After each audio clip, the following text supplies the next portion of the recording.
Hi, check out the Polar Battleship game. In this game, there's a ship. There it is, represented by those three blue points. What we're going to try to do is put a shot on each of those points using polar coordinates. Battleship was a game that I played through my childhood. Lots of adults that you know did. It would kill time in a summer afternoon. One student would sit on, or one person would sit on one side of something that looked like a laptop, and they would put their ships on a grid, and you would take turns guessing each other's coordinates. So, for example, A2 or B3. And then if there was a ship there, the person would respond back, "Oh, you hit my battleship." And if there wasn't, you would say miss. And you go back and forth until one of the two of you had sunk each other's ships. In this case, instead of a rectangular coordinate, we're looking at a polar grid. The polar grid is very similar to other types of things that you've seen before, like the unit circle. It has circles, and as the circles go away from the origin, they get larger, and that corresponds to the radius of the circle.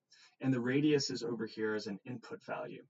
The angle tells us relative to 0 which of these lines or grid lines to think about. And this is just like on a Cartesian grid, having an x value of 1, 2, 3, or 4 telling you to go further to the right, or having a y value of 1, 2, 3, or 4 telling you to go higher up along the grid.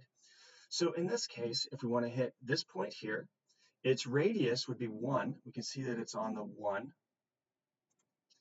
And its angle would be pi over 4. So to think about pi over 4, if we were thinking in twelfths, it would be 3 pi over 12. And if we plot that point, we can see we got a hit. So we're going to stay on the same angle because all of the points are on this angle. So if we try another radius of, say, 2 and we plot our point, we get a hit. And the same for a radius of 3. So the reason that I developed this game was to give you some practice using polar coordinates in kind of a fun way to build more experience using them. Hope you enjoy it, and talk to you soon.